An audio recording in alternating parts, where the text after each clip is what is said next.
Почитувани гледачи, добро вечер и добре дојдовте. Пред година дена имавме разговор во емисијата со почитуваниот Сенад Аруч. Инаку човекот е еден од најголемите стручњаци во регионов, па и пошироко, за cyber security.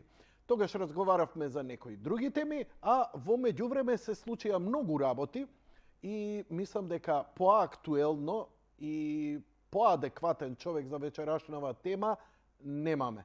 Во живо од Истанбул, човекот кој стои зад компанијата Gatekeeper, човекот кој едноставно нема влада во Европа, која не ги бара неговите експертизи, кој постојано е на патување, работи, соработува и ги едуцира и ги насочува како да се подобри cyber security или безбедноста во компјутерскиот простор. Сенад Аруч, добро вечер, добре дојде. Добро вечер, Јанко. Добро вечер. Мило ми е што те слушам, во слушалка не те слушам, но добро, те слушам на звучник. Се слушаме, се гледаме добро? Да.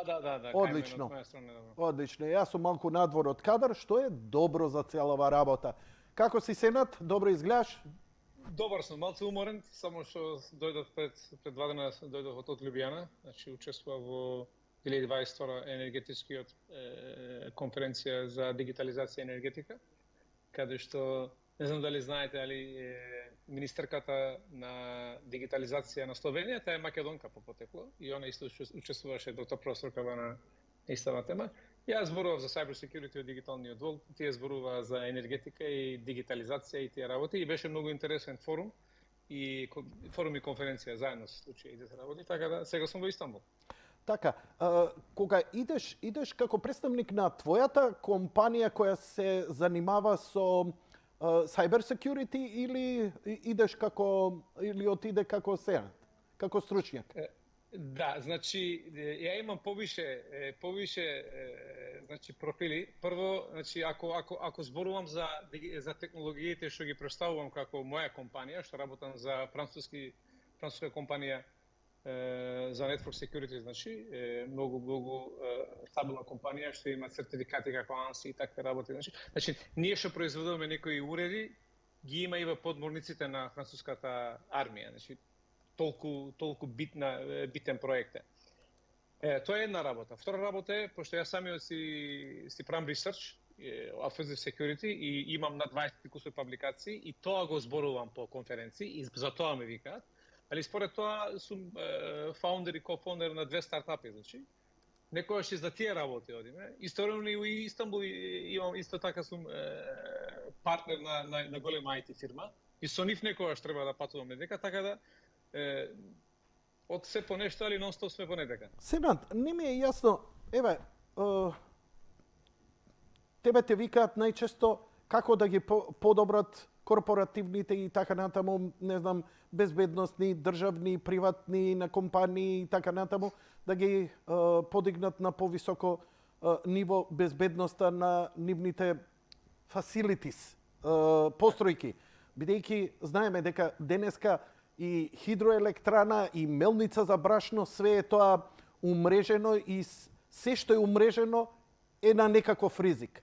Долго време не капира додека не почна, што се вика, додека не почна киксовите и така натаму и така натаму. Е на некаков ризик. Но ми се чини дека е тоа една sustainable war, што го викаат, постојана војна во која од една страна тие што се обидуваат да нападнат имаат се пософистицирани алатки, од друга страна вие се повисоко и повисоко одите во начинот на безбедност.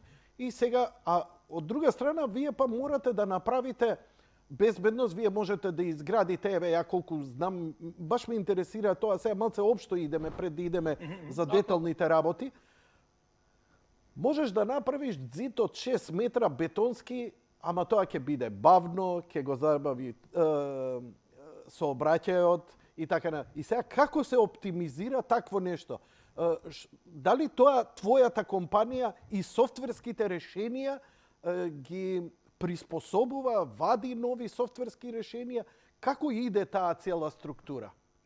Значи, дали се сеќавате на мојот последен твит дека ти и мојот пријател Томе многу повише за 3 години научивте самите за cyber security отколку некои партиски да не зборувам многу. Значи ти како Јанко, значи самиот си гугл и си научил и примерот што го даде со зидот е 100% точно, пошто во нашиот cyber security свет најголемиот проблем е перформансата, значи. Колку повише контроли, колку повише чекпоинти, колку повише превенции правиме, тоа све се рефлектира на перформансата, значи. Сега, ние мора да најдеме баланс помеѓу security и business continuity. Тоа што значи? Тоа значи вака, вие кога влегувате во некој шопинг мол, така, имате скенер, метален скенер, така, и секој си поминува од метален скенер и гледа дали носите некој оружје со себе, така.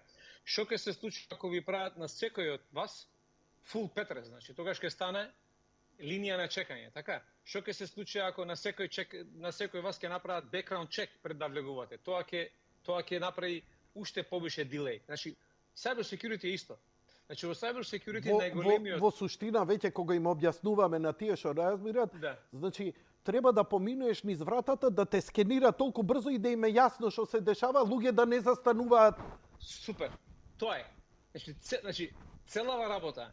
Значи, најголемите компании што направија најголемите значи, решења во врската со cyber security се тие компании што ќе обезбедат и cyber security и брзина.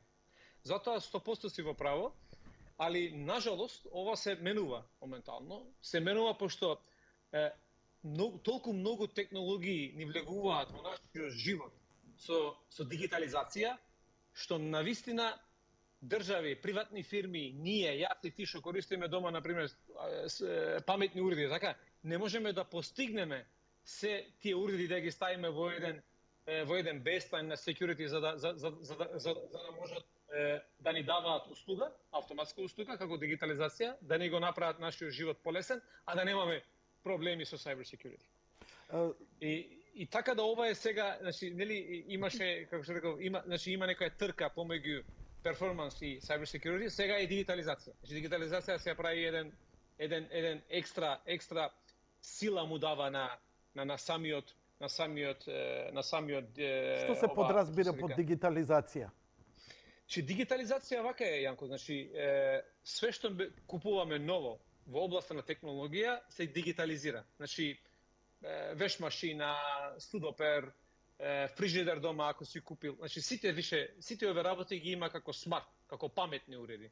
Значи до тој степен е дојдено више, значи све можеш да си најдеш што е смарт. Па дури и автомобилите. Да, тоа е више класика, него дома и имаш некои работи смарт што нема логика, ама некој за да продае, за да прави маркетинг. Замисли кафемат. Да, значи кафемат, така. Значи све ова смарт. Сите овие смартови се проблем. Значи генерално проблем. Зошто се проблем? Затоа што многу од овие смарт уреди дома што ги користиме, тие генерално набавуваат смарт чипови од 2 или 3 фирми светски. Нажалост, најефтините и најдобрите се кинеските. Значи, ти можеш да си купиш и Philips телевизор, и Sony фрижидер, значи паметен фрижидер, али IoT модулот, тоа модулот што ќе те поврзе на интернет и оно, може да биде од туја. Значи, еден од најголемите OEM провайдери во светот, така. Значи, ти може да имаш мала фабрика у Скопје, така? Да речеме произведуваш тие, нели имаме ни чумбети за печење на пиперки, така? Добро.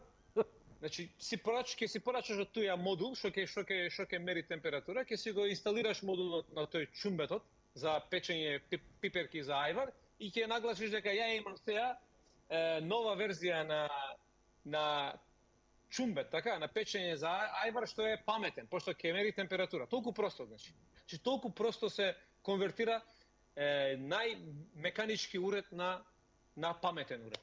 И што е тука ризикот? Еве, например, ути. Ризикот е, значи, тој чумбетот, нели така? Пошто него противувам многу македонски и турски, и сите тие работи ги мешам. Чумбе. Добро е, чумбе е таман. Да, значи, тој чумбето ќе биде врзан на интернет. Можеш да замисли, значи, директно преку рутерот на дома кај што си имаш интернет, ќе биде врзан на интернет. И ако тој уредот, пошто тој уредот има свој оперативен систем, значи како мал компјутер натре, ако не е добро апгрейдиран, пачуван, може да биде компромиран. Значи може да го хакираат и преку тој уред да ти го сменат сите DNS форвардери на твојот рутер дома и секогаш кога што пристапуваш ти од твојот лаптоп или приватен компјутер, сите информации ќе одат во друго место. Значи многу просто. Че ти купуваш нешто што ќе ти го олесни животот, а фактички ставаш шпион во самата куќа кај што живееш. Хакерите викаш дека се дотолку софистицирани дека преку една таква бенигна работа која мери температура или влага на воздух, он може после да користи податоци од твојот рутер и преку нив да влезе во твојот персонален компјутер, да ти ги види сметките, да ти украде идентитет, кредитни. Све. До толку може да иде. Да, све, пошто оперативен систем е. Едини проблем е што нема многу големи перформанси за да направи поголеми напади, али најопасните напади за најопасните напади не ти треба многу јак компјутер, компромиран компјутер. Значи тоа е многу битна работа. Затоа како stepping stone тоа се вика, значи ние знаеме фирми што биле хакирани од паметните аквариуми, значи фирмата има најсовремена технологија во светот за безбедност од IT. Вау. Али значи инсталираат смарт термометар на аквариумот и иде некој на интервју, го оставаат во соба за чекање, он го гледа дека има смарт, си станува, си става USB, го компромира, го вага и цела фирма е негова. Значи, вакви работи се... Ова не е филм. Мислам, ти немаш време за филмови. Ова е реалити све што ми го кажеш. Да. 100% реалити, значи. 100% реалити. Значи, јас знам фирми што биле хакирани од смарт машина, значи кафе значи некој нашол дека не е пачиран софтверот и значи пошто се конектира на интернет, го хакирал машина кафематот што е паметен и од кафематот ги хакирал сите вработени. Значи, пошто вака се хакира, значи, пошто и тој кафематот и тоа исто, значи, термометарот на самиот аквариум се мали компјутерчиња. Тие се мали, али на крај света е компјутер, така да може да биде хакиран. И сега, што би рекле вака стручно, чаре? Чаре треба да пазиме што земаме, што купуваме, што ставаме дома и најбитно секој паметен уред што ставаме дома треба да има одржавање. Значи, треба да знаеме дека треба да го обржаваме, значи треба да го апдейтираме, да го пачираме, да пратиме без практиси и такви работи. Значи не само ставај и заборави дека имаш такво нешто, пошто кога ќе ти текне дека имаш такво нешто, мислам дека касно е више. Види, општата човечка популација има многу ниска компјутерска писменост, освен да прати текст, да се логира на Facebook, Twitter и така натаму. Постари луѓе купиле шпорет, не ни знае дека е смарт и така натаму. Кажи ми, еве, ти апелираш на некаква свесност кај може би малку оние што се апдейтирани, што знаат, што се свесни за целава работа. Како тука може обичниот човек да биде малце комотен? Може ли тука, например, мојот интернет провайдер, преку кого го користам тој Wi-Fi рутер и така натаму, да им плаќам и тоа добри пари месечно, да ги апдейтира тие безбедносни филтри кои би биле општи за сите, а не само мене посебно. Оти ја, еве, и у овој момент, не би знаел, ја имам машина за перење која е смарт, не би знаел како да ја заштитам. Ја немам акцес до незините сетинзи, освен до мојот рутер. Да. Вака, значи, најбитната работа во оваа работа е питајте што е скупо. Нели имаме така. Не купуј ефтино. Така. Да, ако не знаеш што е добро, прашај што е поскапо. Зошто би го кажувам ова? Затоа што брендови, значи, сега да не правим реклама на брендовите, така е.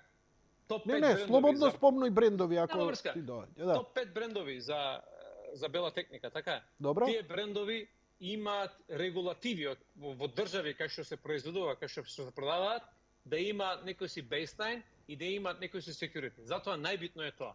прва работа. Али пак пази кај што е проблемот. Не мора да значи дека ти ако купиш некој од тие брендови дека ќе бидеш протектиран, ако не му правиш значи ако не го проверуваш од време на време, дали земал апдейт, дали има апдейт, дали има интернет и такви работи. Исто е како твојот Windows компјутер, така ако ги исклучиш сите апдейти, сите Windows и AV signature updates и такви работи, ти ќе имаш проблем. Иако имаш најдобриот лаптоп, иако го имаш најскапиот антивирус. Исто е за нив. Значи, број 1 е да се купи од фирми реномирани, пошто тие мора да пратат некој си бейслайн, и број 2 е треба, значи, ти како последен корисник да ставаш некој си ефорт, значи, во таа работа, за да можеш да си го протектираш. Доста ова интересно и ова бара како на времето кога почнаа компјутерите, кога имаше курсеви како се сурфа, нели? Што е тоа сурфање? Како што да пребараш? Не знам што да правам на интернет. Се сеќавам 90-тите години, така да сега треба малце да го надкачиме тоа ниво, затоа што, нели, купуваме мобилни телефони кои ги плаќаме прилично скапо, нели? Дури и сега сум во ризик, пошто ми е кредитната овде, ако некој сега направи фриз фрейм, ми ги види бројките, 5 милиона евра одма ќе ми ги земе од сметка. Значи, парите од Луи Вутон на Томче кај тебе се, значи, нели он ги испрати тие? Бог ја ситна боранија кој ќе... Јас со орце, другари, ај да не, идеме.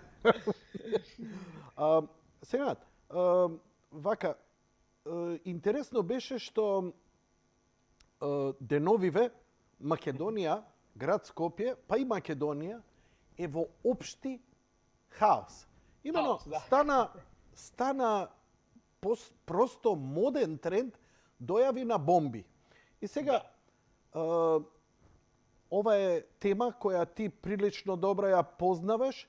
Прво да издвоиме кои дојави можеме да ги третираме, кои не можеме да ги третираме. Сега не мора од полициски, бидејќи ако е телефонска дојава, ова веќе не е во твојот, нели? Ако е писмо, не е во твојот.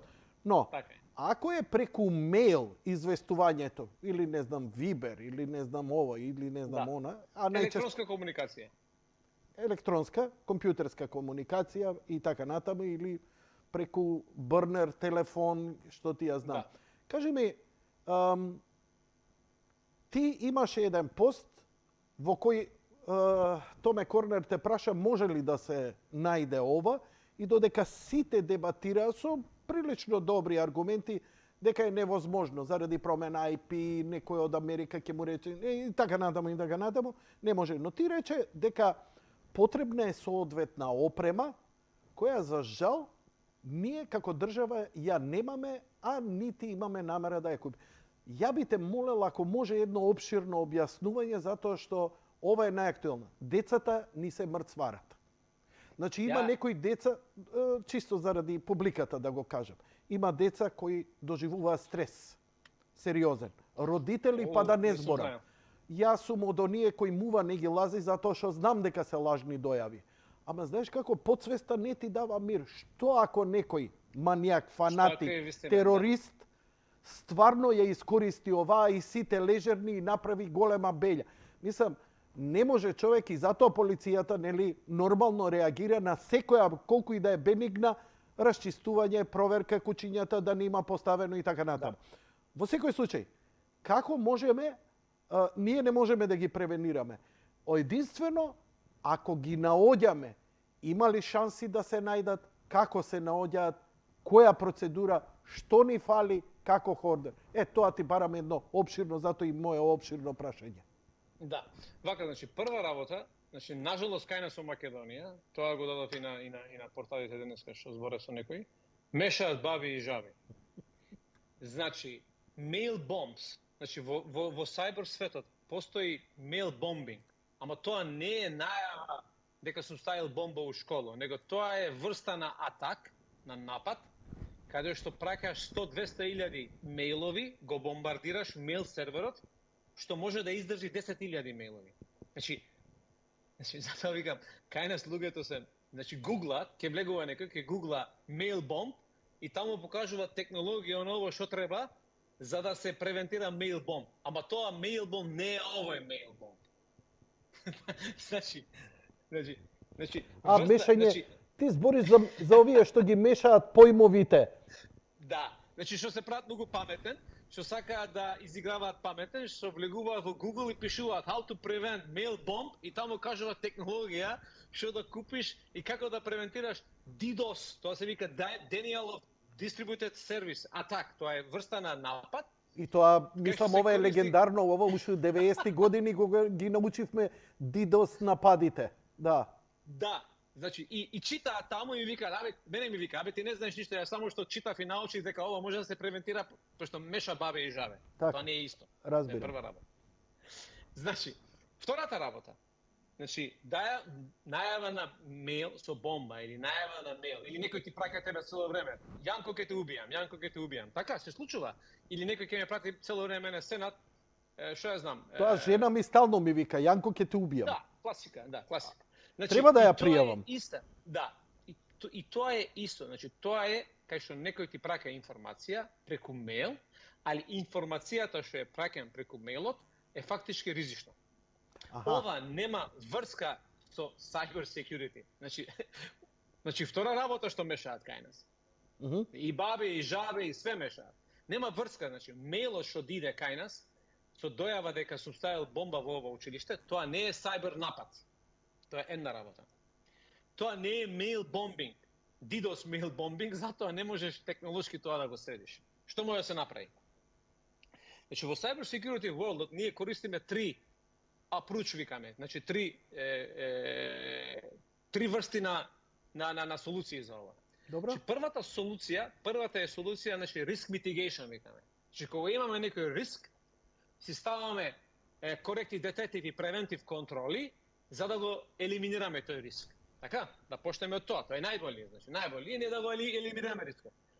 За да го елиминираш овој рискот треба да бидеш многу појак од CIA и FBI. Значи ти кажам вака, најпросто. Дури и они имаат таков проблем да ги Секдека откријат. имате. Како се Многу тешко е. Добро, повели. Значи, Опширно една раскажи го. После, ти треба технологија за да, значи, тоа не е некоја голема технологија. Ја не ги знам мейлови, значи не ми покажале мене. Ја не знам како изгледаат тие мейлови. Ја не знам дали имаат испатен, дали имаат испатен или нема, дали се енкриптирани или не се енкриптирани, дали има signature или нема signature. Што header имаат, што source, што destination имаат, дали се basic story, значи многу работи има во тоа. Втората работа е технолошка, значи ние технолошки школиве. Така, јас знам школа што има Yahoo имейл човек. Јас знам школа што има Hotmail имейл, јас знам школа што има Gmail, значи ние немаме мейл сервер за школиве. Значи ние немаме централен мейл сервер за секоја школа кај што иде мейлот, за да можеме да знаеме и да правиме риск асесмент дали овој мейл треба да стигне у школата или нема да стигне.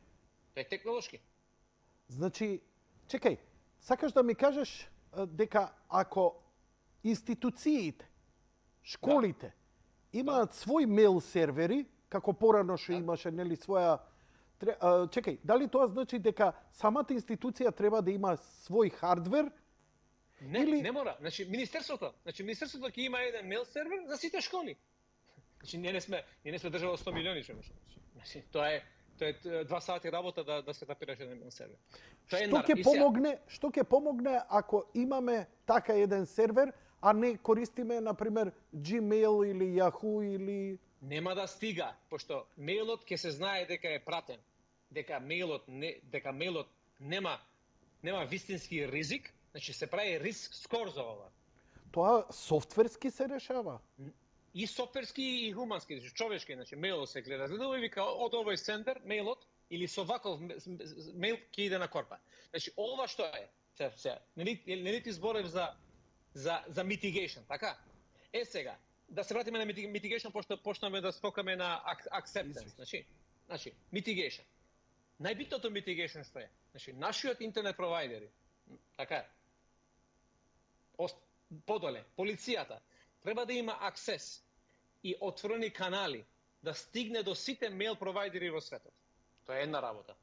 Значи, тоа е, ако човекот бил толку глуп, значи тој што праќа мейлови, да не користи VPN или Tor, да се иде од македонска IP адреса на Hotmail и од својот Hotmail акаунт да прати мейл.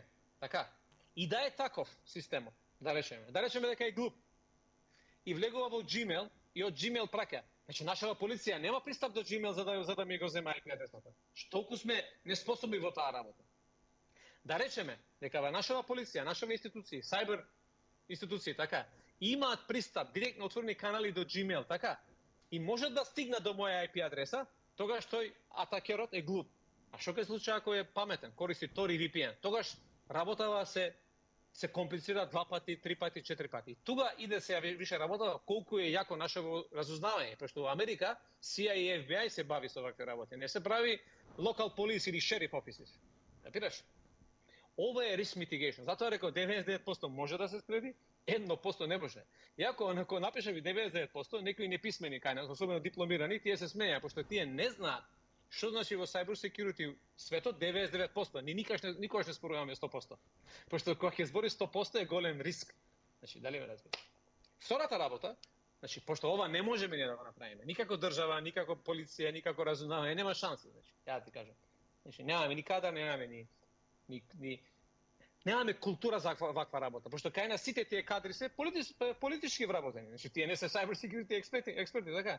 Човекот пошто лепел плакати, јаде ламбургер и со струмка на митинг, сега работи, му дале некој си цех курс тамо од СЕМОС или не знам што и станал експерт. Нема врска.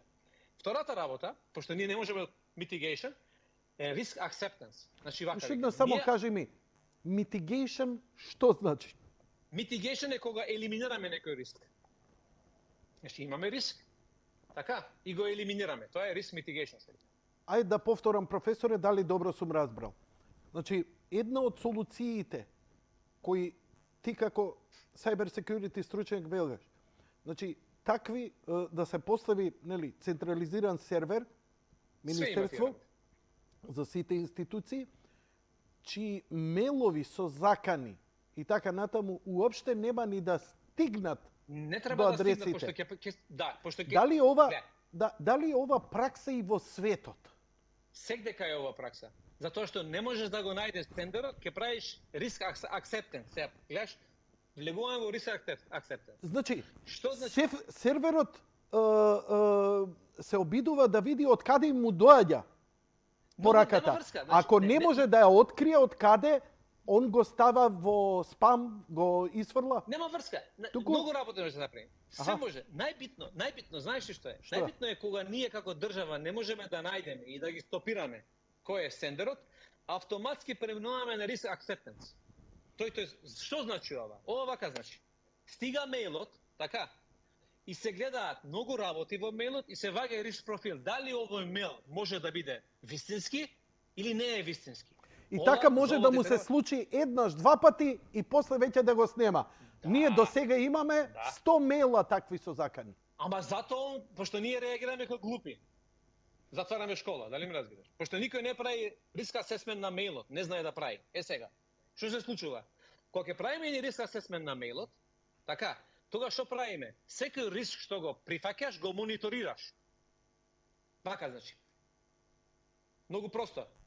Треба да отвориш дома еден прозор, за да имаш свеж воздух, така? Пошто имаш бронхитис, така? Сега, прозорот ако го затвориш ќе умреш. Прозорот ако го отвориш ќе влезе лопов. Тоа е risk acceptance. Ја прифаќам да влегува лопов, ама ја да не умрам. Вака е во cyber security. Ова е risk acceptance. Добра ти аналогија.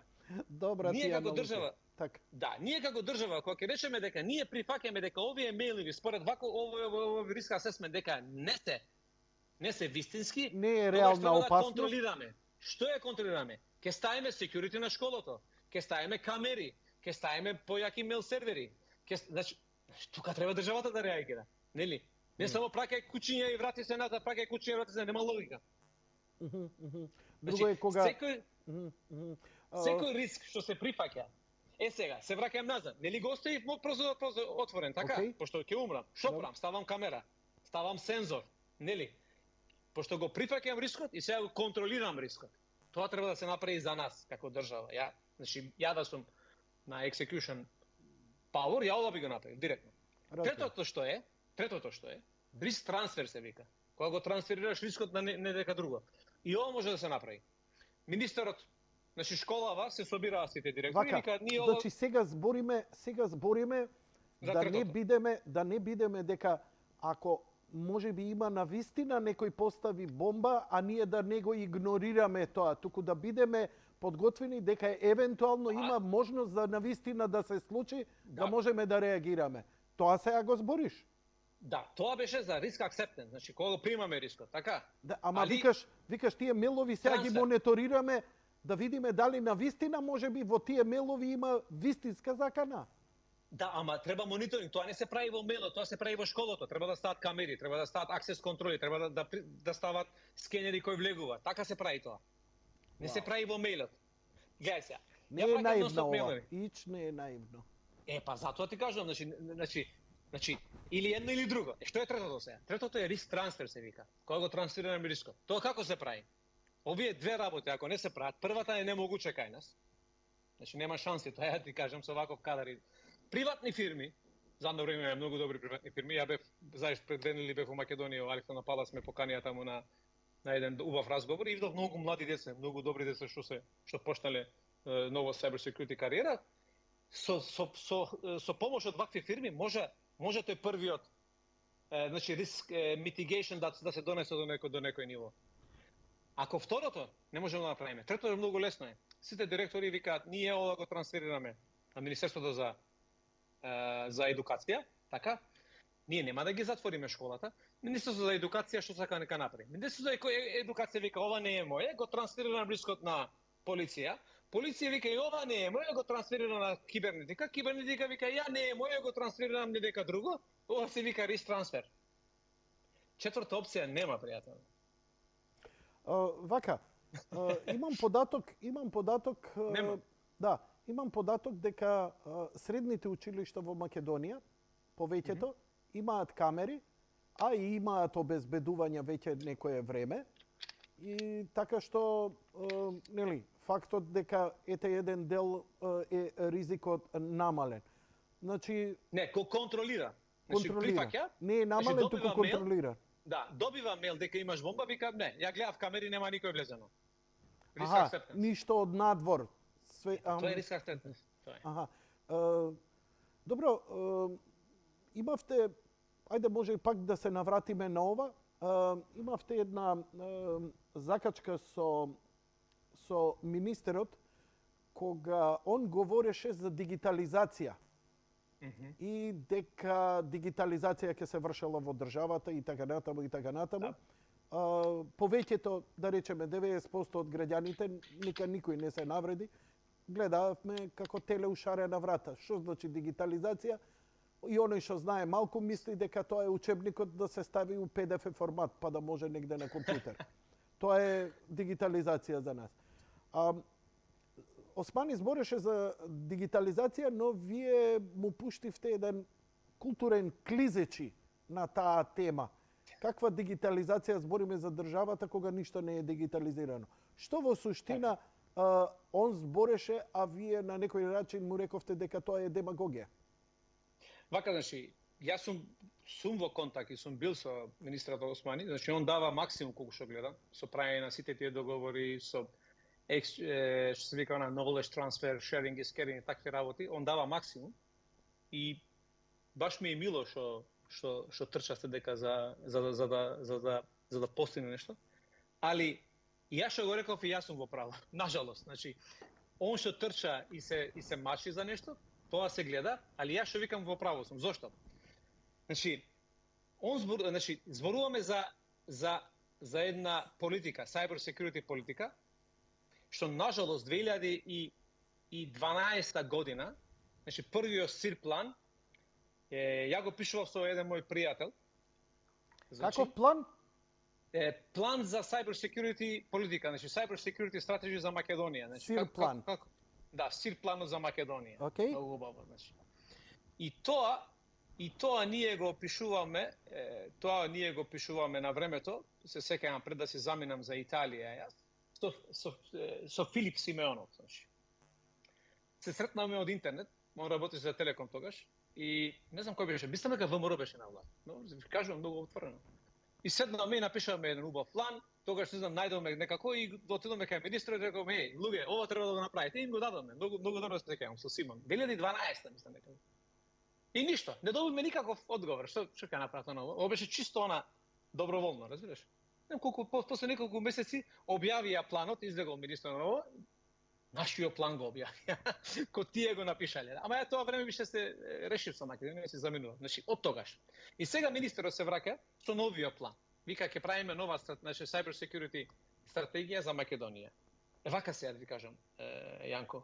Ти не можеш да правиш cyber security стратегија за држава кај што немаш дигитализација. Тоа ти е како да градиш куќе од кров. Не можеш. Пошто сега Македонија ако има cyber security напад, знаеш ли што нема да работи? Овој линк нема да работи. Ти пак пензија рушно земаш, пак катастар рушно, пак електронски учење нема.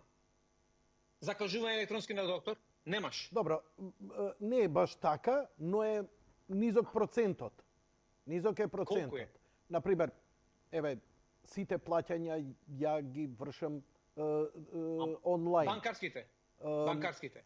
Зборам еве за институции, например Ама ај вака. Не. Ај влегувај сега онлайн и извади катастарски документ. Не можеш. Не можеш. Или влези сега онлайн и отвори банкарска сметка. Не можеш. Ја банкарска сметка отворам онлайн за 5 секунди, пошто имам дигитален потпис. И се знае дека јас сум тој.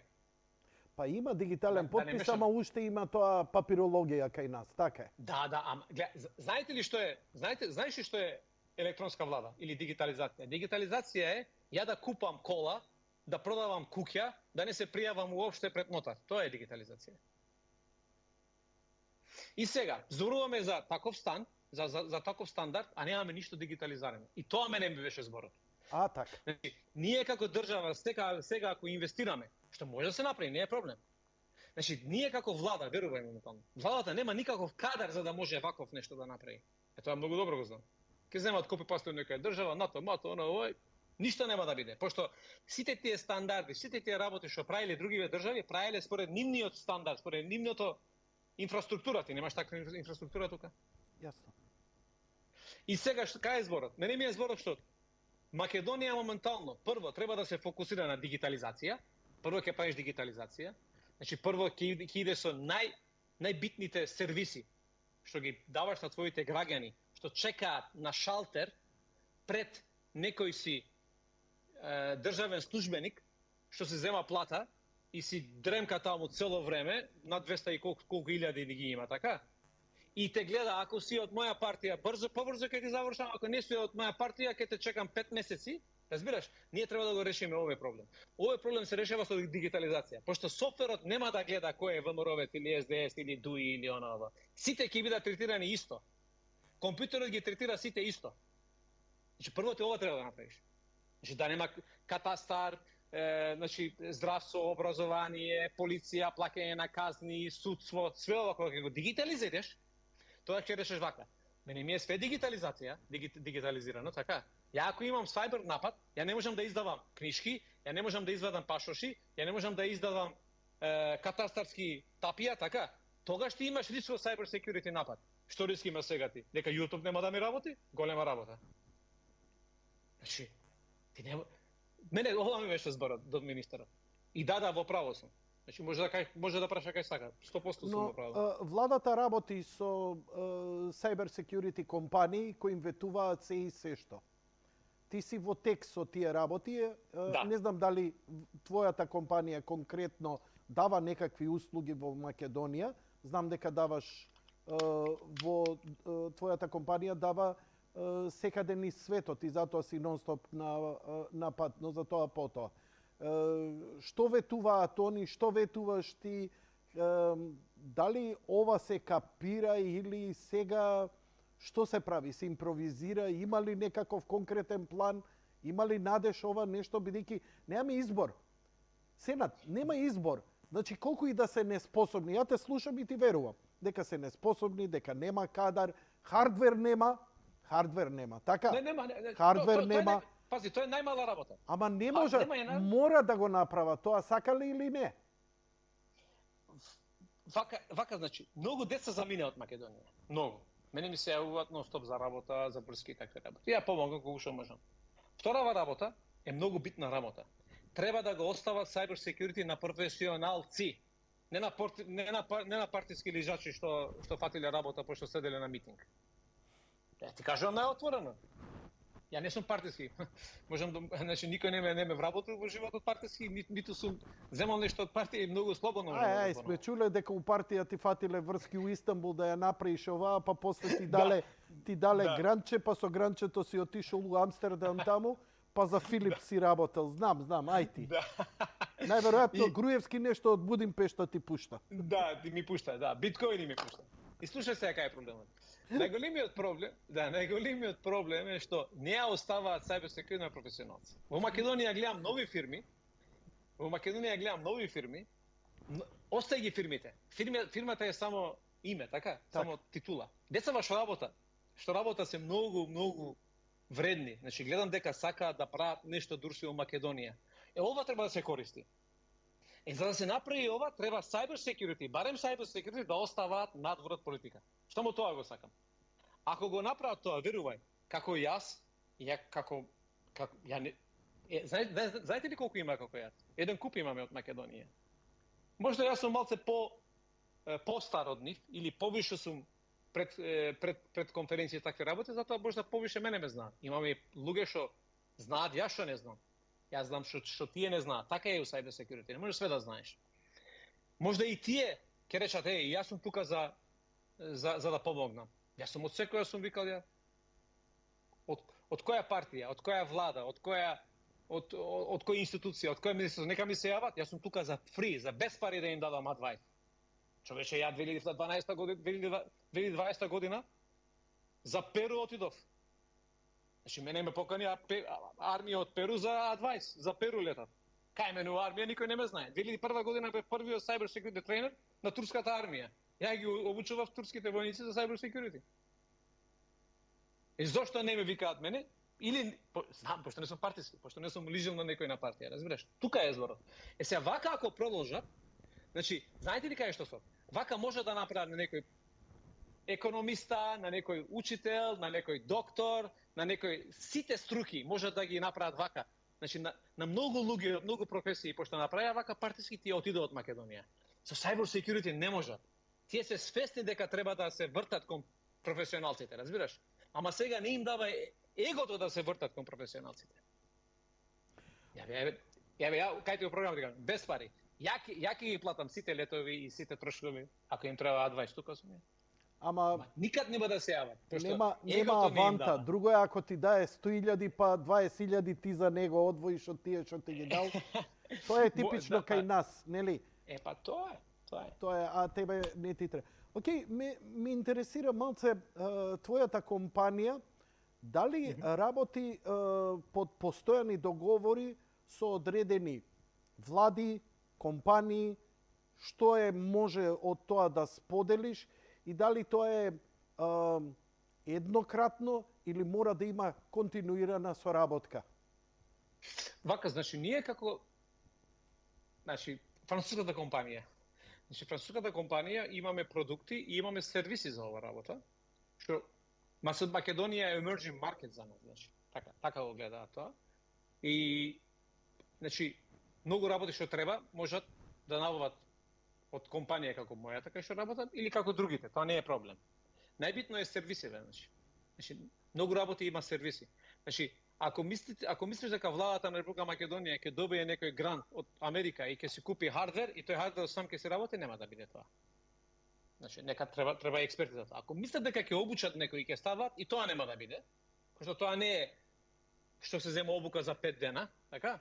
Што тука треба да, значи влада како влада, треба да набавува сервис, пази, не продукт. Треба сервис да набави. Од реномирана македонска фирма или интернационална фирма ќе набави сервис. Каква технологија ќе има во тој сервисот? Значи не треба за тоа да се грижи владата. Владата не треба да биде експерт за тоа. Владата ќе рече јас сакам сервис, конкретно, за да знам што се случува со имејлите за бомбите, така? Добро. Сакам сервис да си купам. И фирмата што ќе го добие тендерот, таа фирма ќе дојде со луѓе, со процес, со технологија, со едукација и со све. Ова е едина работа. Ама знаеш ли зашто не го прават ова кај нас? Пошто ако го направат вака сервис, тогаш не може да прават малверзации со тендерите. Капираш? Тоа што ти го реков преска. Малверзација со Нажалост, тендере, нажалост. процент да добие да Нажалост. зема од тие пари државни што ќе ги даде за тоа. И тоа не е само за моменталната влада цика, значи 35 години секоја влада тоа. Истата приказна е. Истата Дали приказна. се автобуси, дали се Исто е. cyber security, дали све. Тоа додека не заврши, па види, ај сега кога почна, американците најавија што е многу радосно и многу поразително за Македонија, а тоа е дека испраќаат тим за борба против корупција. И сега јас само се прашувам, од каде ќе почнат? Од премиерскиот кабинет или од кај мене дома? Затоа што и едното и другото е легитимно. Ме разбираш? Вака, значи, Корупцијата во нашава земја, а приказнава е дека корупција сегде има и во најразвиени земји. Само Да, дали така е. ќе ја смалиш ти на промил или ќе биде 99% како што е кај нас, тука е клучното прашање на естетиката. Па еве, кога веќе збориш за овие работи и ги следиш и во cyber security, кажи ми, какво е нивото на безбедност каде што, еве, кога правиш некоја компаративна анализа? Да речеме, идеш во Данска, те викнаа во Холандија, знам со Холандија многу работиш. Колку Да, е таму нивото живеам. на корупција во Холандија? 2, 3, 5%. Какво е нивото? Дали тоа е обратно пропорционално? Колку пониско ниво на корупција, повисоки перформанси во безбедност, дигитализација и така натаму. Вака, значи, пак иде на тоа. Значи, цела Холандија нема повише, мислам дека 10% имаме од колку што имате вие државни службеници. Пази, пак да иде на човечкиот фактор. Ти ако намалиш државни службеници, ако ги дигитализира сите сервиси што даваат тие државни службеници од шалтер, ти нема да имаш проблеми со корупција, со мито, со врски, пошто ти не можеш да му ставиш на софтверот да му реагираш, да ти извади некој документ, ако не треба да се ако е илегално. Дали ме разбираш? Ја гледам секој ден дошол од печалба, му го зеле куќата, разбираш, направиле некои си далавери, посебно што читав кај нас во Македонија. Затоа што човекот ги прави далаверите, компјутерот не може да прави далаверите. Пошто се уште сме на пенкол и на хартија, дали ме разбираш? И сега гледај кај е најголемиот проблем. Пред некој ден исто така видов еден LinkedIn твит, LinkedIn пост од еден декан, не знам кој е човекот, прв да гледам. Он дава солуција дека во Македонија со cyber security сме во многу лоша ситуација, фала што кажа, не знаеме, и вика дека секоја институција во Македонија треба сам да си направи своји капацитети. Ајде значи, ја не знам од кај. Значи, ја не го разбирам. Значи, у цел свет ние одиме на централизација, пошто немаме луѓе, немаме кадар, и поевтино е централизација. Овој ми така, вика, значи, слушај он Јанко, вика ако сакаш обратно. дома да си обезбедиш, купи си еден компјутер плюс кој само тоа ќе ти прави. Знаеш, он вика направи 35 тендери, наместо еден тендер. Тоа го вика. Ја му враќам се, викам, Македонија користи 80 и кусур % интернет, а ние сме рангирани 72 во светот со дигитализација. И сега ти мене ми викаш, cyber security стратегија, секоја институција одвоено во држава со 1 милион народ, а држави со 700 милиони народ, со 400 милиони, со 300 милиони народ, одат на глобализација, ставаат Централизација, да речеме. централизација, поточно. Значи, Зошто? најдобро е се што е да биде централизирано, не дисперзирано, затоа што потешко се контролира и софтверски може многу побрзо да се надградува, да се реагира. Например, Така е. имаш клиент, ја не знам кои ти се клиенти, 2 пати те прашав, не одговараш, што значи cyber security, не можам да те пробијам, имаш добар firewall за тоа. Имаме некои паблик клиенти, значи како најголемиот аеродром во Турција, како Turkish Airlines, како сега имаме едно 15-20 банки што можам да ги спомнам, пошто тие имаме право да ги спомнеме, друго не можеме. Така. Кажа дека и со турската армија си работел. Тоа е 2012 година, да. сериозен ангажман. Но ми побегна мислата. Стар човек, готово. Не, бе. Кај сме? Што правиме? Аре ли си се? Кажи ми, колку е времето, еве, тие клиенти кога ги работиш, се случува, предпоставувам, дека кога си работил за клиентот, карикирам, банка, турска банка, Да. сте поставиле све, се мониторира ово она и детектираш напад. Ти во 3 сабајле како кардиохирург мораш да станеш и да реагираш, Така е. да видиш што се Така. случува и така натаму. Што ти во тој момент можеш да направиш или компанијата, предпоставам дека имате и дежурни луѓе. Така е. Колку- Имаме значи три смени Немам с пола представа, до 8. колкава е твојата компанија? Колку луѓе број? Значи у Истанбул, Анкара броиме околу 350. Тоа значи 0,24 мора да сте ангажирани за вашите Така е. клиенти.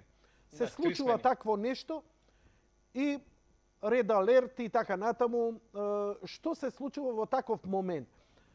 Правите нова скрипта, исклучувате сервери, уклучувате и за колку време колку време ви треба да заклучите? Дали треба софтверски надградба, па пишувате софтвер, па го инсталирате и така тој временски период, бидејќи тоа може да биде многу и критично. Па ме интересира како иде Значи- целата функција на тој cyber security, колку е, освен Холивуд, ние друго не знаеме. Вака, значи, секој cyber security сервис има SLA, Service Level Agreement. SLA ти ставаат, значи, временска рамка што ти треба да реагираш. Тоа се вика SLA. Тој SLA-от може да биде минута, значи, хипотетично ти кажувам, пошто помалце од минута више само софтверски можеш, значи со XDR и SOAR платформи можеш да го намалиш испод минута, и да може да биде SLA до 100 сати. Тоа зависи колку е ризично нападот, кој е нападнат, така? Кој е нападнат и каков е SLA. Сега пример ќе ти речам. Значи имаме една муштерија, така? И му правиме мониторинг 24 сати, 3 смени мониторинг му правиме. И сега тоа муштерија, таа банката има сервери. За сервериве, за mission critical сервери, кај што се payment processing и такви работи, во тие сервери, во случај на напад имаме 15-20 минути SLA. За 20 минути мора да реагираме. За домашните лаптопови од вработените на банката имаме 5 сати, да речеме, така? Од домашните, од десктоп компјутери имаме, значи ова се за секој асет имаме другачи SLA, пошто асетот дефинира каква дата или каков сервис дава во таа компанија. Така да може од минута, може и до 100 минути, али све е до SLA-от. Но што правите сега, кога реагирате? Сега идеме на тоа. Значи две работи има. Ние имаме, значи, recovery, имаме recovery план, значи ако можеме, многу технично, не знам дали ќе ме разберат, ама ајде. Значи во случај Значи, на малвер, ја те замолувам, ако не мораме све да го направиме, Јанко да разбере и Томе. добро, вака Значи, обрати речеме се и дека- стручно, затоа што искрено се надевам дека и некои стручни луѓе ќе го гледаат ова. Па, Вака, значи вака, имаме муштерија на банката. Не, муштерија влада на Република Македонија. Ајде вака да речем. Така. И влада на Република Македонија има сервери и има кориснички код лаптопови, така? Сега, добиваме алерт дека имаме вирус на корисничкиве лаптопови, така? Ние прво треба да знаеме од која фамилија е вирусот, какви капацитети има вирусот и колку инфекции има, дали има lateral movement, дали инфектира повеќе од една машина и такви работи. Од кога ќе го знаеме ова, имаме две работи. Или може да го исчистиме вирусот, или сечеме рука и фрламе, ставаме нова рука. Тоа се вика формат. Сега, ако знаеш кај е ние викаме persistency. Persistency се вика кај што се крие вирусот во самиот оперативен систем. Ако го најдеш persistency технологиите, ако ги извадиш тие стартапеви, runtimes и такви работи, регистри и такви работи, тоа може да речеш добро. Ја видов кај се криеше, тригерот, го извадив. Визуелно ти ги бараш. Визуелно е. Го Визуелно. гледаш кодот и препознаваш каде има... Да. Го ваѓаш персистенцито и го бришеш вирусот и тој вирус нема више опција да се врати на првиот ребут. Ако не можеш да најдеш, пошто има Зашто? некои Затоа што многу веќе си ставил токму вакцина си ставил против тој вирус. Така е. Ама ако не гледаш кај стаил он... Не, извини, уште ова само. Задржи ја мислата, те молам. Дали ти треба да напишеш рачно у тој момент и колку време ти треба таква вакцина која ќе го спречи тој вирус? Да, значи ние Колку време ти треба да го испишеш тоа програмски? Вака, значи ние пишуваме real time пишуваме, тие се вика detection rules. Може да биде Јара или Сигма и такви работи. Тие ги пишуваме за неколку минути. Ако го имаме вирусот, кога ќе го отпакуваме вирусот, гледаме суштински кои стрингови да ги бараме и многу лесно ни е. Значи 5-10 минути. Такви вируси колку имаат, да речеме, редови, колку имаат карактери, дали се они обимни? И дали твојот одговор е исто така толку обимен треба толку... Не. Но многу кратко е. Значи ја треба да најдам многу специфичен behave за тој вирусот и според тој behave да си напишем Јара и Сигма рулови за да го најдам кај ќе наоѓам. Знаеш како е тоа? Тоа е вака. Не, те разбрав. Не мора да идеш на аналогии. Многу си јасен, дури и претерано се трудиш да бидеш што е можно научно популарен Карл Сагановски во твојот пристап, што ти благодарам, затоа што ако ова го популаризираме меѓу популацијата, можеме да направиме еден позитивен притисок дека асфалтот на улиците не е најпримарната работа денеска, туку сите овие наши телефони, да не сум ти издодевен. Не. Си изназева. Ако, слушај, ти си втор гостин, next time ми беа пред некој ден, си правам муабет со нив и го гледам едно време. Викам, Јанко, старееш, почна да ти зеваат гостите, нешто не е во ред. Ама рече дека си уморен од почеток. Не, 4 дена со лето 6 сабајле станувам, така да утре исто 6 сабајле. Што се дешава? Не, значи генерално секој втори ден у 6 станувам за си правам спорт. Си пешак, fast walking околу 10 километри и генерално касно работиме, значи имаме набрзо уште едно интервју јас и ти, договоривме, така, пред нова година. Да, Македонија. Молим те, отспи се попладне, дребни пола сат. Готово, договорено. Немој, оти ти знаеш ли што е вирус? Вирус е кога ти сега се прозева. Веруваш ли дека барем повеќе од половината гледачи на емисијава прозеваат? Тоа е инстинктивна реакција. Тоа е вирус. Трансцендентален, без допир.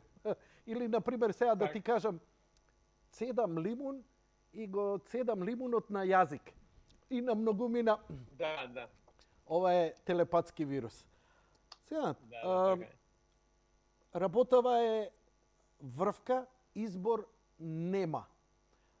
Кажи ми, дали имаш представа како овие големи компании кои имаат инвестиции во Македонија, а кои се потполно дигитализирани, Шуберт, не знам, овие, оние во тие зони, како, дали нив овој ризик што не дигитализирана држава е Македонија, колку тоа представува за инвеститор во една земја?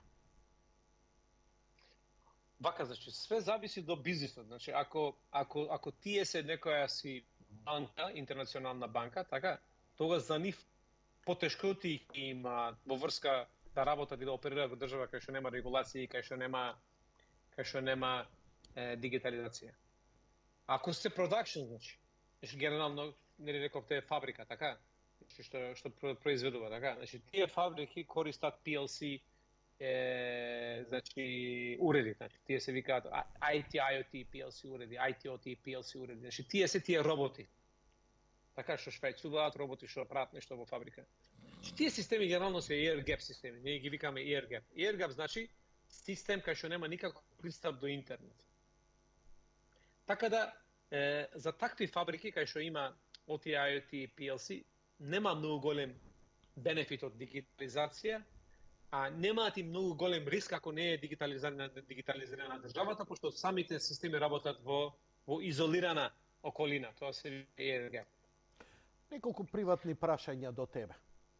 Бидејќи Кажи. си првиот човек во свет кој успеа да го отклучи iPhone-от.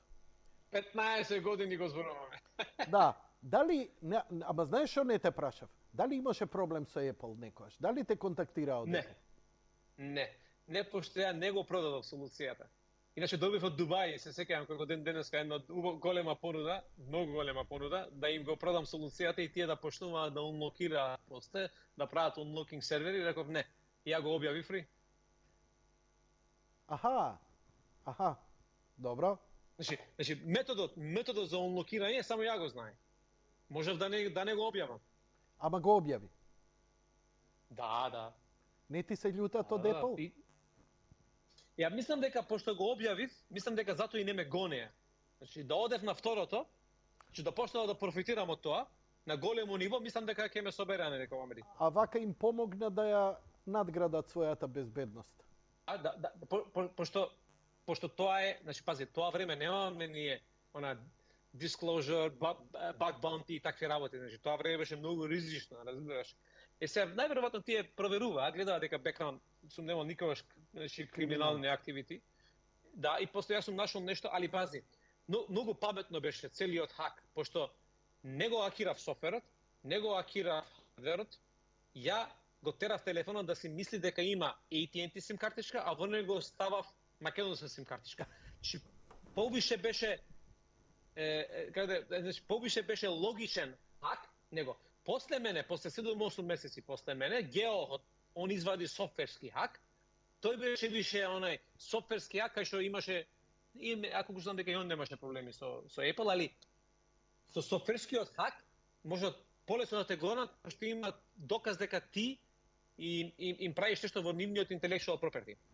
Во мојата работа исто така е, ама нема доказ дека јас сум направил модификација на нивните работи. Многу интересно беше хакот. Колку години имаше И затоа 2007 година, сега 43 имам.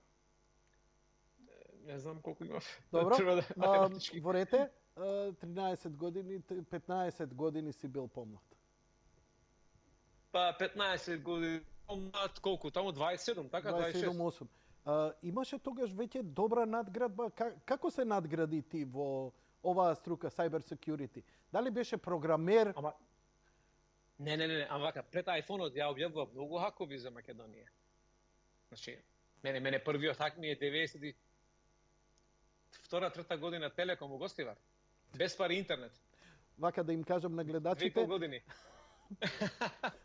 синат 2,5 години е без пари интернет македонец имаме. од роден македонец од Гостивар. Инаку Гостивар, по националност си турчин. Турчин. Ам, Така е. Сакам да кажам, чисто да си знаат со кого си имаат работа, дека прво да не викате македонците се глупи, затоа што ова изворедно интелигентен професионалец. Кажи ми, што си направил у Гостивар бесплатен интернет? Да, тоа ми беше првиот хак у животот. Робин Худ, браво. Браво. Но тоа е друга емисија која ќе биде само за тебе, кај што ќе те цедам како се развива таков мисловен процес да можеш така апстрактно да размислуваш и да реагираш, бидејќи ние збориме за единици и нули.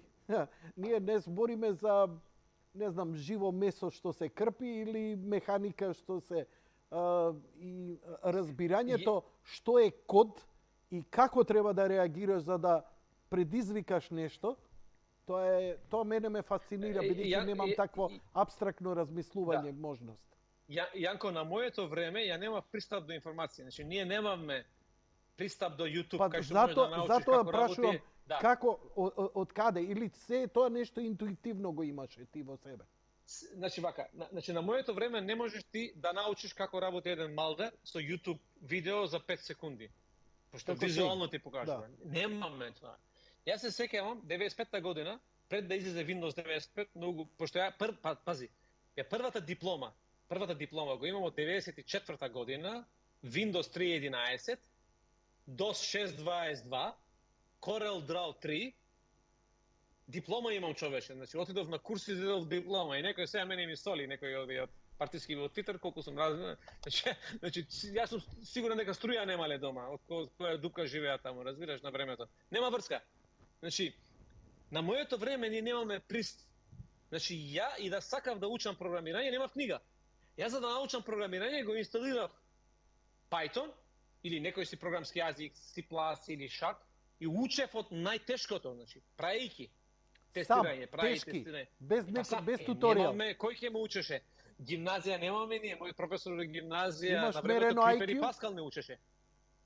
Молам? Имаш мерено IQ? Не, на моите деца знам. Не, ја не, ама децава има мерено, знам. Кажи ми, една работа, ај сега да се вратиме пак на нашава држава. За да ние, ти збореше risk assessment, збореше дека 100% заштита нема, но овој хаос дека може да се намали за преку 90%. Колку ни треба инвестиција, колку ни треба време, бидејќи нема готов производ, натистикот инсталирај ова, туку треба и да се обучи кадар кој од ќе ги следи работите и ќе може да реагира и само така се прави cyber security. Нема, како да кажам, готов производ, еве ви скрипта, еве ви CD-то, инсталирајте ова, thank you and fuck you. Вака, значи, mindset треба да инвестираат у mindset. Гледај, ја дадов моето решение. Ја ве уверувам дека ако зборите уште двајца мои колеги, што се во мој левел, тие ќе даваат уште две солуции што се слични до моето, али можда ќе бидат подобро фит за Македонија. Тука е проблемот, овие не зборуваат, овие не прашуваат, овие не ангажираат никого да го стреляат ова. Па кој збори тогаш за cyber security во Македонија? Па еве, некој си декан таму пишал дека треба да има децентрализирана cyber security стратегија, што нема врска, ја ти кажам, најпросто ти кажам, значи глупости во боја, значи. Се кај што сот. Mindset треба да има. Вака е, значи, ние како држава треба да речеме вака, дали ќе одиме на mitigation, така, на acceptance или на transfer. Ова треба да каже, што ја знам, министерот или некој од министерите или претседателот на држава треба да излезе, луѓе, ќе одиме вака. Ако не може да кажат ова, нека набават компанија, нека набават сервис, нека вработат луѓе што ќе направи оваа стратегија, што ќе анализира и ќе рече, луѓе, според вашето знаење, според вашите... Ние имаме Министерство за информатичко општество. Предпоставам дека они треба да го повлечат ова. Значи, неколку параметри треба да се влечат. Едниот е хардверски да се доопремување. Значи, треба да се централизира сите мејлови. Тоа е прва работа. Втора работа, кадар. Мајндсетот, кадар, едукација. Трето, риск асесмент. Што мислиш, колку на една Македонија, чисто провизорно, би чинело еден таков проект? Колку би чинело и за колку време би ги имале видливи резултатите? Ја ќе ви кажам, значи, хардверски и софтверско решение за 5 години околу 200.000 евра максимум. Абе, овде 200.000 евра дневно се крадат, онака, као каматата на Кристијано Роналдо му е, Чекай, што е ова? Биткоините од Груевски, мислам. Да. Значи, пошто знаете, ја порано работев за Cisco, значи, 6,5-7 години. Извини, кај си работел? За Cisco работев.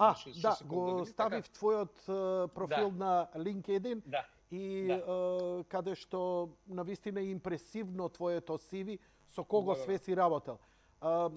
Зошто напушти Cisco? Мислам дека е Cisco врв во светот за ова. Да. Значи, 6,5 години ми требаше нешто ново и сакав да идам на scale-up компанија, пошто кај што сум сега више не сме стартап, пошто 2015 година постоиме, и scale-up е компанијата, значи. И во scale-up компанија кај што сум сега, у Gatewatcher, имам повише контрола. Значи, како продукт ваѓаме, имам повише инволвменост во самиот продукт, можам да стигнам до сите. Сишко е 100.000 вработени. Иако бев единствен у Northern Europe како Advanced Threats, сепак немаш од самите политики на фирмата, од самата структура на фирма, не можеш да си менјаш многу работи во самиот продукт и да сакаш. Затоа, втора работа, у Cyber Security 6 години е многу во една компанија. Така да, ја верувам во едно, Јанко. Значи, комфорт зона е Лошата работа. Значи, затоа ние, значи, кај нас у екс-Југославија, комфорт зона е улежува решење. човек кога е решење. Така. И Решење. некреативен Јас станува знам, и да. станува подложен на напади. Така е. Така е. Значи, кај нас у Македонија, решењето е најголемото зло за луѓе што беа капацитет, а останаа за решење за една плата што тапкаат уместо. Јас знам луѓе од информатичкиот свет, од информатичката сфера, од економија, што беа навистина капацитет, се утепаа дозедоа решење и цел живот решење во една плата, во една компанија. Човече, ти никад нема да знаеш кои се твои капацитети ако не земеш риск и ако не пробуваш да скокаш. Ај, малце да те идам на една ризична, ако не сакаш таму, бидејќи јас и ти се знаеме. Можеш кај сакаш да ме... Можам, добро. Беше денеска дадена изјава дека сите овие дојави, бомби, се со цел да се предизвика... Си извинувам? Со Русија? Да, тоа беше... да, дека е со цел да се предизвика немир во општеството и дека е тоа дел од некаква хибридна војна која ни доаѓа од Русија. Кои се твоите коментари и сознанија за ова? Глупост, што сме ние за Русија? Ама Украина нема. Украина, Русија не прави ваков напад. Значи, кои се значи најблиски до Украина држави, ве знаеме сега, да не двубаме. Кај нив нема вакви. А може се пообезбедени. Ма немај, молим. Русија. Знаете ли што е проблем во мојот свет по cyber security? Кога не можеме да најдеме кој е напаѓачот, или русите или кинезите. Што нема доказ. Ама пази. Чекај. Реченицава ми е битна за мене. Така е. Значи, велиш дека ако добро се бара, секој може да биде најден. Ако не е најден, или е рус, или е американец. Така е. Значи, атрибуција, тоа се вика attribution. Ние кога немаме вака, значи, ние имаме многу advanced attackers. Така тие се state sponsored, значи поддржувани од државни институции. Тие можат да направат мимикин, значи. Да не можеш трага да ги најдеш од каде доаѓаат. Не може. И тоа само високо развиени држави со специјални дивизии кои тоа го прават. Значи, секогаш е attribution, секогаш викаме дека мислиме дека се руски, мислиме дека се кинески, мислиме дека се романци. Ама генерално кога не можеме да даваме attribution, секогаш вика најлесно е да викаш дека руси. Кој ќе рече дека не е? Иди докажи. Да, значи тука е работа. Вторава работа што е многу интересно, значи и ние како луѓе, така? За секоја тема што не знаеме, што викаме Господ знае. Немој молим те. Значи тоа е глупост, разбираш? Пошто пред 10 години за теми кои кажуваме што не знаеме, Господ знае, денеска гледаме дека со физика, со хемија, со математика, дека имало одговор, така? Значи тоа е нормално. Значи човекот што кога не знае нешто одма риск трансфер, Господ знае. Риск трансфер, браво. Риск трансфер. Немам одговор, риск трансфер. Да, риск трансфер, Господ знае, нека ќе ти каже, разбираш? Така да ја мислам дека нема врска со Русија, ја персонал, пошто значи ние добиваме threat intelligence. Вака. Ние имаме портал, значи имаме солуција, ние добиваме 3 милиони, процесираме 3 милиони напади во ден. Процесираме 3 милиони. И сите тие напади можеш да гледаш кој кого напаѓа, со што го напаѓа. Немам видено дека има некој си голем мувмент во област и дека може да биде Русија, значи. Не ми се верува.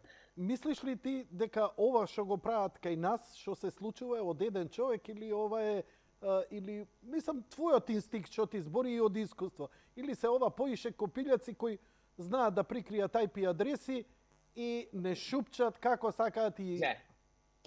Најдобро до сега најпаметниот апруч да речем. Кои се овие? Значи attribution, ова се вика, значи гледаш ми побара attribution, интересна работа. Гледај се. Ја лично персонално мислам дека овие се деца, млади деца, што не сакаат да одат на школа. Ја ти кажувам. Инсталација на Торе, се да не ги учам, пошто ќе почнат се повише и повише. Значи, многу просто се прави ова. Ја мислам дека се деца што не сакаат да одат на школа. Еден направил, зборел, се прошилил и сега сите го прават ова. како Ја го мислам прават? дека е ова. Како го прават? О, сега, да не навлегуваме. Може ли да биде во општи црти? Најпросто. Значи, немаш представа. Значи, ајде да збориме? Да. Ајде за многу просто. Значи, прво и основно ќе инсталираш Tor Browser. Значи, Tor Browser ти е free. Така. Имаш две врсти на мејлови во светот. Можеш да си пратиш мејл без акаунт и можеш да си пратиш мејл со рандом генериран акаунт и можеш да си пратиш мејл со вистински акаунт. Сега, кај е проблемот? Мејл технологијата како мејл технологија е многу стара е. И ние тоа го викаме мејл спуфинг. Што значи мејл спуфинг? Мејл спуфинг е ти ако ми го кажеш мене мејлот на твојата сопруга, така? Ја можам да ти пратам тебе мејл сега. Јанко дојде да гости, купувај 5 кила банани и дојди дома и ти идеш дома со банани, немаш гости. На времето, у Гостивар ја го правив со SMS. Значи на времето и правиме SMS спуфинг со GSM модеми. Седеме со друштво у кафич и од Карши од другиот кафич гледаме дека иде Станко Петко и му пракаме SMS, пошто знаеме пријатели се, од кода е од жена му, најсериозно.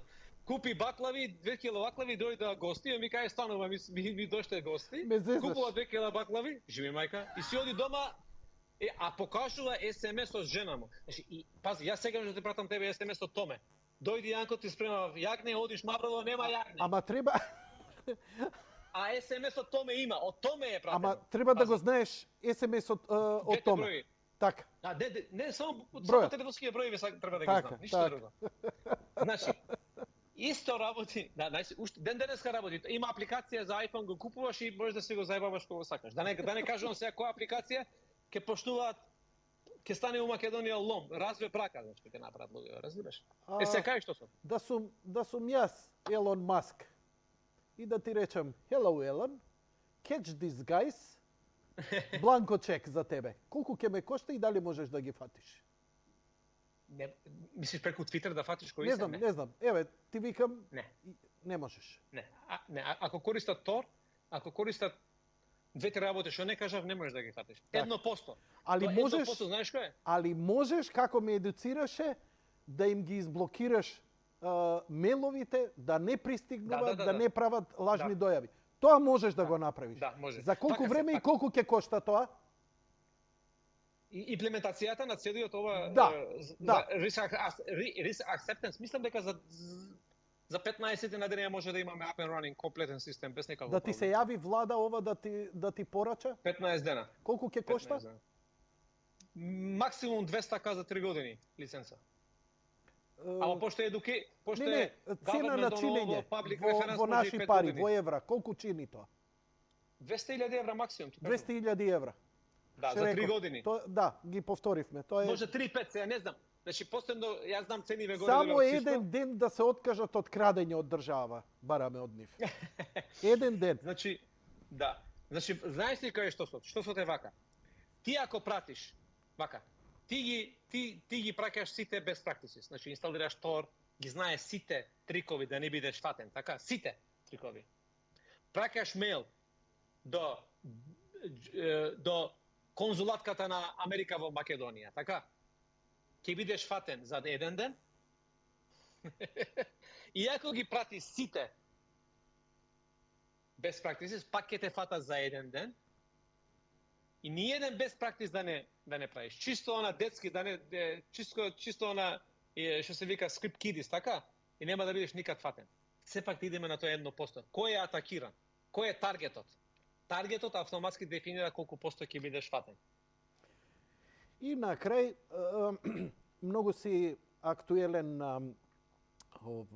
на Твитер, таму си поактуелен одошто на Фейсбук и мене ми се допаѓа затоа што некако се идентификувам со тебе. Те фаќаат за еден збор, не за суштина, те фаќаат за еден збор и врз основа на тој збор они донесуваат заклучок што си, кој си, каков си и така натаму. И гледам дури, ама и ти си заебан тип, и ги провоцираш. Првата твоја провокација и шок беше кога рече ќе гостувам кај Јанко. Да. Ја тоа не можев да се изначитам. Коси, кубење, паѓање у несве. Мислам, не си глуп, знаеше дека кај мене, ти можеш и на секоја телевизија овакво да го направиш ова интервју, али знаеше дека контроверзата ќе биде токму кај мене. Те влече ли таа контроверза да си ги вежбаш ставовите или уопште овие хејтериве, тоа што го користат против тебе, обично ќе го спуштиш на нивно ниво, ќе им плеснеш и они претаат во таа кал и не идеш подлабоко малце да се објасниш, да го како вечерва кога го издигна целово ниво на едно многу нисоко ниво во текот на интервјуто. И така да има една малце добра дистинкција измеѓу твојот дискурс на Твитер и како се расправа со вие и твојата професионална работа. Дури можам да кажам дека Елон Маск многу слично прави сега у моментов со Твитер. Многу пријатели би го кажале ова. Значи, знаеш ли кај што сот? Јас сум ти многу пријател? луѓе ми викаат. Фала. Значи, многу луѓе ми викаат вака, немој да се спушташ на нивно ниво. Спуштат на нивното ниво. Гледај се. Две работи има. Ако еден фашист зборува во маса и другиве и сите чутат, сите се фашисти. Нели има таков еден збор, така? Добро. Се, ја тоа збор го скажувам сам себе си на мојот его. Ја ако чутам, демек, да не се спуштам на нивното ниво, тоа е кога твојот мозок, така, и твоите чувства се бора, дали да реагираш и не. И ја викам, не, фала. Ја не сакам со сам себе си со живот да си го носам, зошто креирав еден Хитлер во самиот во себе што не реагира. И јас секогаш реагирам. Реагирањето мое, знаеш ли како е? Обратно пропорционално. Он фашист, он ти вика, вие турци сте за никаде, ти му викаш, ти бе македонец врска немаш. Да. Гледај, најинтересната работа е што тие се свесни дека не можат струшно со мене, одат многу ниско. Ме нарекуваат, многу време ме нарекуваат торбеш. Чекај бе човек, торбеш и не се лош народ. Напротив. Ти ако мене ми викаш торбеш, напротив, тоа мисли лошо. Напротив. Ти знаеш дека ја не знам зошто не сте у устав. Пази, ја носам босанско име, јас сум турчин, ти многу добро знаеш кој сум јас. Ти ако мене ми викаш торбеш да ме како се вика, да ме омаловажиш. Омаловажиш, ја тебе ќе ти речам бугарин. И уопште немам гајле од тоа. Затоа ти знаеш дека ја не сум торбеш, јас знам дека ти не си бугарин, ама ти тоа користиш за да ме ја исто така го направам. И после зема скриншот се натреше на македонците бугари.